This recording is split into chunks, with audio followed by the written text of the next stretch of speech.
हैरान। भारत के 7 सबसे महंगे कथावाचक। किसी की फीस लाखों में तो कोई करोड़ों में लेता है। फीस आपके पसंदीदा कथावाचक कितनी फीस लेते हैं, अगले 2 मिनट में आप सब जान जाएंगे। इसमें बागेश्वर बाबा और मोरारी बापू की फीस जानकर आपके होश उड़ जाएंगे। इसमें 7वें नंबर पर है भारत की चर्चित कथावाचक देवी चित्रलेखा।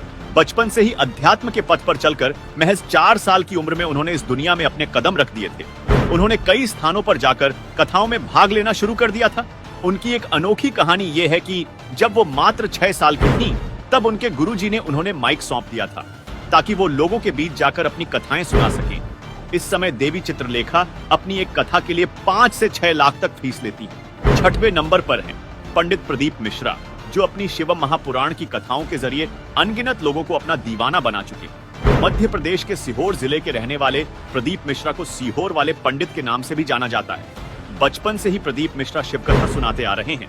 प्रदीप मिश्रा एक कथा के लिए 7 से 8 लाख तक फीस लेते हैं। कुछ रिपोर्ट्स में यह रकम 21 लाख रुपए तक बताई गई है। 5वें नंबर पर आती है भारत की जानी मानी कथावाचक जया किशोरी। बचपन से ही भक्ति की राह पर चल पड़ी जया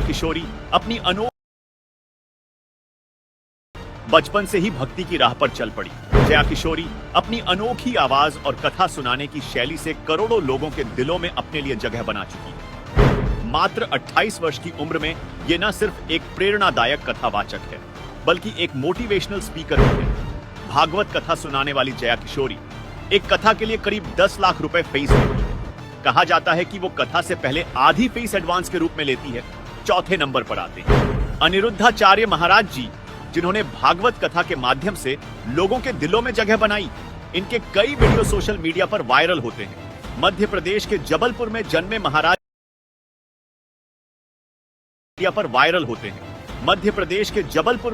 महाराज जी गौरी गोपाल आश्रम के प्रतिष्ठापक हैं, जो वृंदावन में है। इस आश्रम में गरीब और असहाय माताओं को न सिर्फ आश्रम मिलता है, बल्कि उनकी देखभाल, रहन सहन और खान पान की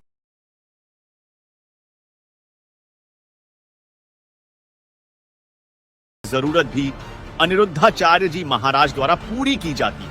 महाराज अपनी एक भागवत कथा के लिए 7 से 10 लाख रुपए तक फीस लेते हैं। 3रे नंबर पर आते हैं भारत के फेमस कथावाचक देवकीनंदन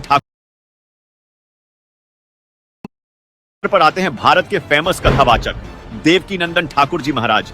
देवकीनंदन ठाकुर केवल 13 वर्ष की आयु में ही भागवत महापुराण को कंठस्थ कर चुके हैं। ये केवल भारत ही नहीं, बल्कि पूरे विश्व में सनातन धर्म का प्रचार करते हैं। 1978 में मथुरा में जन्मे देवकीनंदन ठाकुर को धर्म रत्न और यूपी रत्न जैसे प्रतिष्ठित उपाधियों से सम्मानित किया गया है। ये महज 6 साल की उम्र में घर छोड़कर भक्ति के मार्ग पर चल पड़े थे। देवकीनंदन ठाकुर एक कथा के लिए 10 से 12 लाख तक की फीस लेते हैं। दूसरे नंबर पर हैं विश्व विख्यात हिंदू कथावाचक मोरारी बापू। इन्होंने श्री राम कथा के माध्यम से पूरे विश्व में अपनी पहचान बनाई है। गुजरात में जन्मे मोरारी बापू अब तक 900 से ज्यादा कथा सुनाकर लोगों को आध्यात्मिक ज्ञान दे चुके हैं। इनकी कथा America, England, Brazil, Bhutan, Dubai, Australia, south Africa और केन्या सहित कई देशों में प्रशंसा प्राप्त कर चुकी है। इनकी फीस के बारे में कोई आधिकारिक जानकारी उपलब्ध नहीं है, लेकिन उनकी लोकप्रियता उन्हें एक असाधारण व्यक्तित्व के रूप में दर्शाती है। उनकी आध्यात्मिक शक्ति ने उन्हें न सिर्फ एक महान कथावाचक बनाया, बल्कि उनको एक उदार हृदय वाला व्यक्ति भी बनाया। राम मंदिर में करोड़ों का दान कर उन्होंने अंबानी और अडानी को भी चौंका दिया था। इस लिस्ट में नंबर 1 पर आते हैं पंडित धीरेन्द्र कृष्ण शास्त्री। इन्हें बागेश्वर बाबा के नाम से बच्चा बच्चा जान चुका है।